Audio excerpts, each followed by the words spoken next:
Veneto, primo anche questa volta.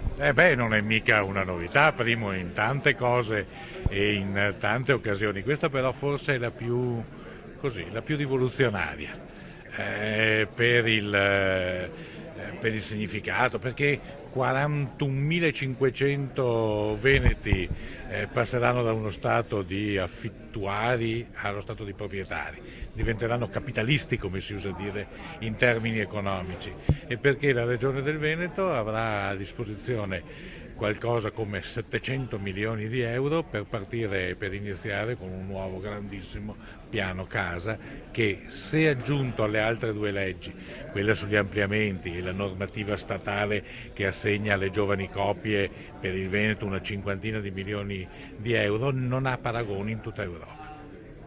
Gli anziani che non vorranno acquistare la casa, si parla anche di nuda proprietà.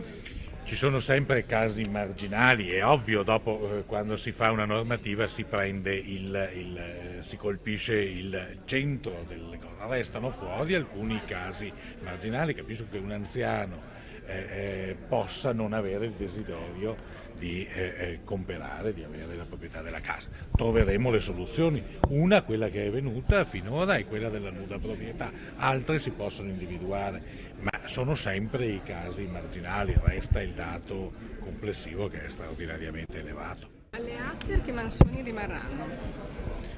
Rimarrà una straordinaria mansione, quella di gestire, invece che un capitale morto che produce al massimo i redditi per mantenere il capitale morto, cioè per aggiustare i rubinetti e per le manutenzioni ordinarie e straordinarie, arriverà lo straordinario compito di, con 750 milioni di euro a disposizione, fare il nuovo piano per la casa, e non soltanto, perché non è detto che quei soldi devono servire soltanto alla casa, ma l'importante è che noi comunque oggi diamo una risposta al 10% dei veneti che hanno problemi con la casa, domani io credo che arriveremo a cifre molto vicine al 100%.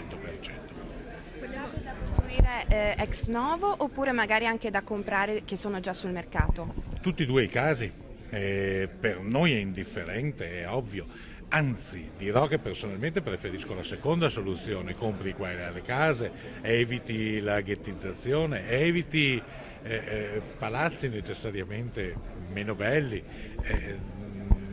La preferisco, ma si sceglierà quella più opportuna.